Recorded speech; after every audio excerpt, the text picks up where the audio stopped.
The emperor who conquered death could not escape it. He built walls to keep the world out and tombs to keep himself in. They say he united China with blood and fear.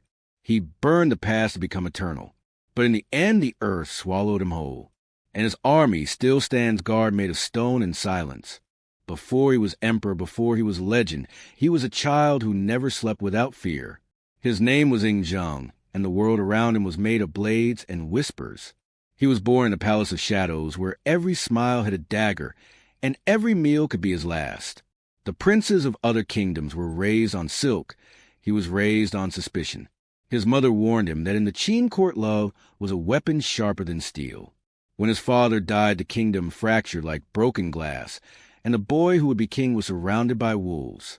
He learned early that to survive, he must be colder than mercy and harder than truth. He watched his advisors bow before him and then plot behind his back. He watched generals swear loyalty by day and send assassins by night. And he decided that fear was safer than friendship. When he took the throne at 13, the court laughed behind its robes. They saw a child, but he saw the future. He ordered silence in the halls of power, and from that day forward the whispers began to die. Every voice that spoke against him vanished. Every rival disappeared into the dust. By the time he turned 20, the boy had become something else. A ruler carved from ice with a heart that beat only for victory. He united the warring states one by one, each conquest another stone in the wall he would build across the world. His armies moved like storms devouring cities before sunrise, leaving only banners and bones. The rivers ran red, the mountains smoked, and the people began to believe he was more than a man. They called him the first emperor, the son of heaven, the eternal dragon. But even as the world bowed before him, the night still brought him terror. He dreamed of death as a shadow that walked beside him. He saw his body crumble into dust, his empire fall into silence. And when he woke, he would whisper that word he feared above all, immortality. He ordered his alchemists to search for the elixir of life. They traveled across the seas, climbed forbidden mountains, and returned with jars of poison and lies. Each time one failed, the emperor's rage grew colder and deeper. He had built walls to keep out his enemies, but now he wanted a wall to keep out time itself. He decreed that history itself was his enemy. He burned the books of the past because the past reminded men of kings who had died. He buried scholars alive because their words defied his eternity. He erased the names of old gods and carved his own into the stone of the earth. The empire became his reflection, beautiful, terrible, silent. And yet in the deepest chamber of his palace he sat alone, surrounded by gold jade and scrolls written only with his own decrees. He touched the walls as a feeling for cracks in his destiny. He told his servants that one day he would find a secret that no emperor before him had dared to hold. He said that death was a lie, and that he would prove it. Outside his command, the great wall rose higher and longer each day. Thousands died building it, their bones buried in its foundation. They called it the dragon's spine, stretching across the mountains to touch the heavens. And when the emperor rode beside it, he smiled for the first time in years. He said the wall would stand as long as he lived, and he would live forever. But even as he spoke those words, the wind carried the sound of shovels beneath his feet. Men digging tunnels and tombs not for others, but for him. Because deep beneath the ground, the emperor's true kingdom was already being built. A city of clay soldiers waiting for their master to join them in eternity. The emperor no longer walked among men. He drifted above them like smoke. He wore robes woven with gold thread, and the symbol of eternity carved into his chest. Every step he took echoed like thunder in the marble halls of his palace. His voice carried farther than his eyes could see, and no one dared to meet his gaze. They said that to look into the eyes of the first emperor was to see your own death reflected. He called his corps of alchemists to stand before him in the firelight. Their faces pale, their hands shaking with scrolls of failed formulas and broken promises. The emperor's patience had turned to stone. He said he wanted life without end. He said he would not die like those before him. He demanded that they bring him the essence of the gods themselves. They searched across oceans and deserts to the edges of the known world. They returned with vials of mercury pearls from black seas and powders that glowed like stars. They told him the secret was near, but each elixir burned or poisoned or killed. The emperor grew thinner, yet harder, more spirit than flesh. He no longer trusted the sun. He said it aged him and ordered mirrors to catch its light instead. He built a city within a mountain where no one could enter without permission. Inside, the ground was hollowed into chambers vast and endless. Thousands of workers toiled by torchlight carving tunnels that never saw the sky. There he planned to sleep when the time came, not as a corpse but as a god awaiting rebirth. He said the tomb would be his second empire, eternal and silent. The walls were painted with constellations, the ceiling glittered like the night sky. Rivers of mercury flowed through bronze channels to mimic oceans. Ships made of jade rested upon them, ready to sail across the underworld. And row upon row of clay soldiers stood guard, their faces carved in the image of real men who once lived and died. Each soldier a memory, each face a soul. The emperor visited that place in secret. He would ascend with only torches and silence to walk among his own army of shadows. He told his advisors that when he entered, he could hear whispers from beyond, voices of kings before him promising that death could be defeated. But others said he was talking to no one at all, only the echo of his own madness. One night, as lightning tore across the horizon, he summoned his closest general. He told him that he had seen an omen in his dreams. A black river cutting through golden mountains, and at the end a door that never opened. He said the key to that door was not found in gold or power, but in blood. And the general understood too late what he meant. The next morning the general was gone. Some said he had been executed, others said he had been sealed alive within the emperor's tomb to serve him forever. The emperor called it sacrifice, the world called it silence. As the years passed, the empire grew heavy beneath his rule. Farmers vanished into the walls of the Great Wall. Soldiers never returned from distant wars. But none dared speak because the emperor's spies listened even to the wind. They said that when a man cursed the emperor, his tongue would blacken and fall from his mouth by morning. Fear became the law and obedience became the only prayer. And yet the emperor still feared one thing, the night when no sound came from his own heart. He felt it slowing beneath the weight of his crown. He demanded new elixirs, stronger, purer, deadlier. And when his alchemist warned him, he laughed and said that poison was only death to the weak. He drank it and felt his veins burn with silver fire. He said he could feel eternity rising inside him, but the fire turned cold. His skin paled, his lips grew gray, and his breath faltered. He shouted that death could not touch him, but his voice cracked like broken glass. Servants rushed to his aid, but none dared to touch him for fear of his wrath. The emperor, who wanted to live forever, fell to his knees in his golden hall. He tried to speak one final command, but no words came. Far away the rivers of mercury stirred. The clay soldiers stood in silence. And above them all thunder rolled as if the heavens themselves had sealed the door forever. The emperor who built walls to defy time had finally joined the shadows he once ruled. The emperor was dead, but the empire was not ready to believe it. His ministers stood in the golden hall, staring at the body that once commanded nations. They could not speak, they could not breathe, for to say the emperor was gone was to invite their own death.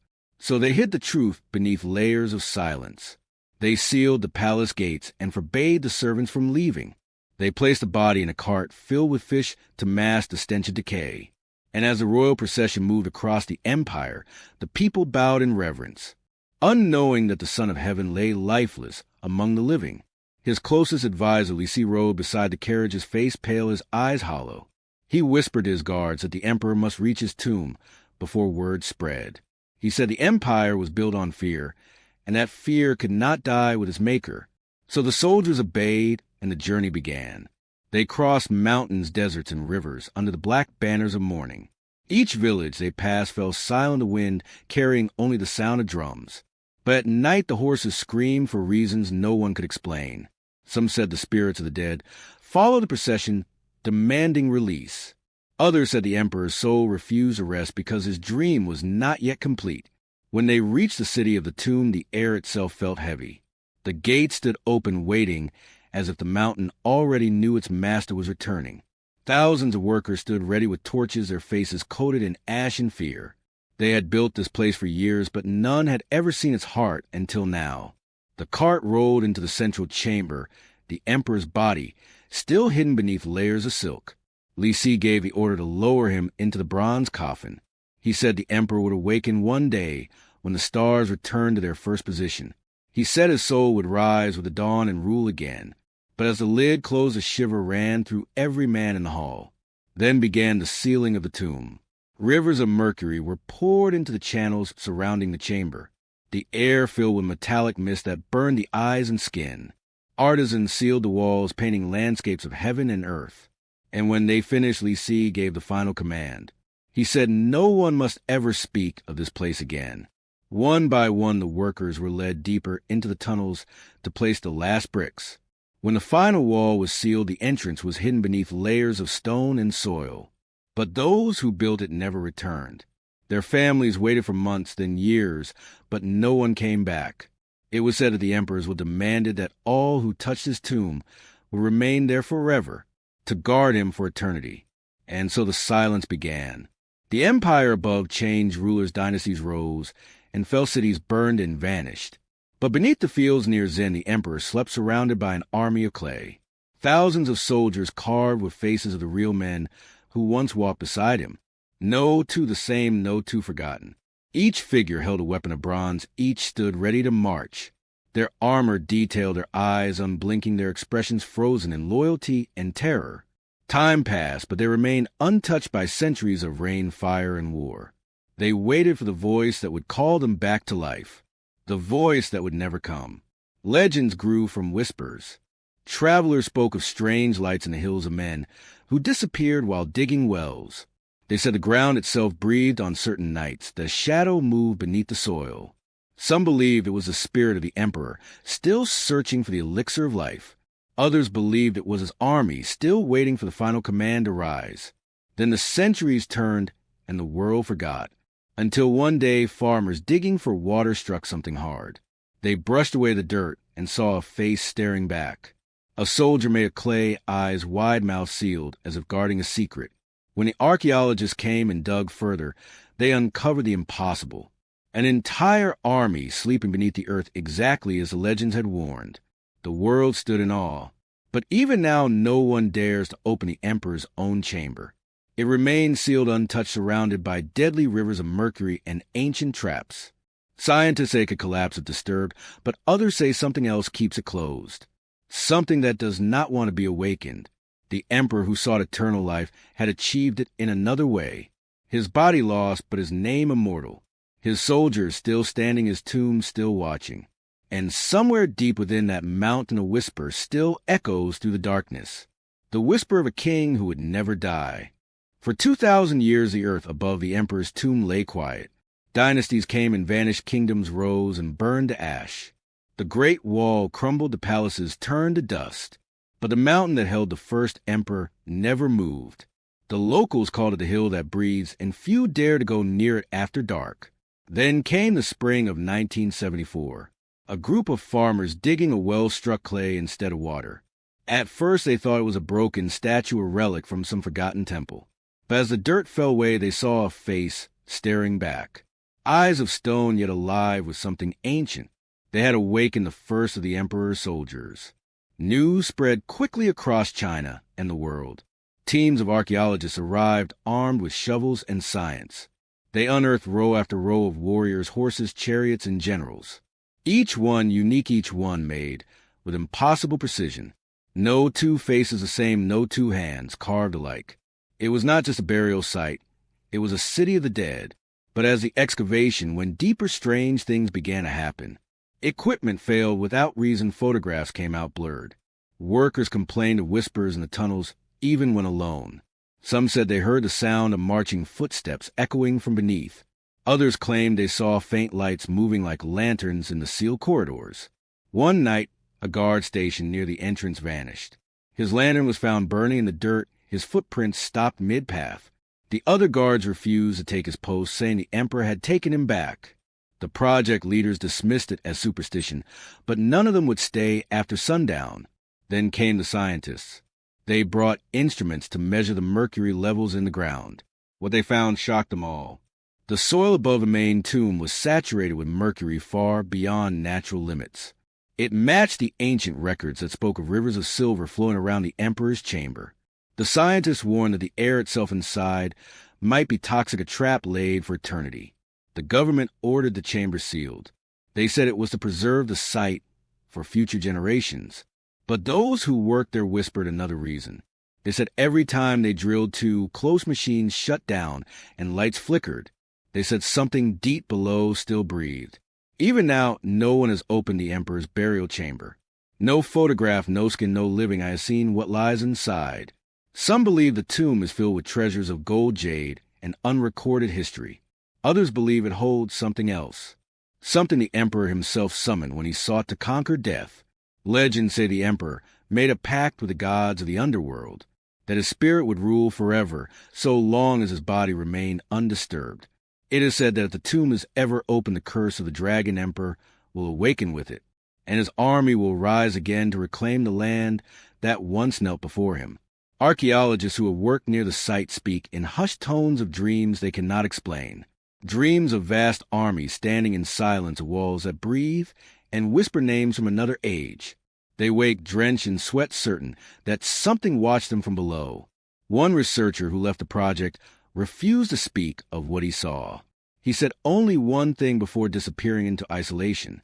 The emperor never died, he is only waiting.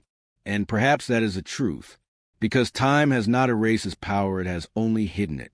His empire may have turned to dust, but his legend is still alive. In every stone face that stares upward, in every silent step that echoes through the tunnels. He has achieved what he always desired.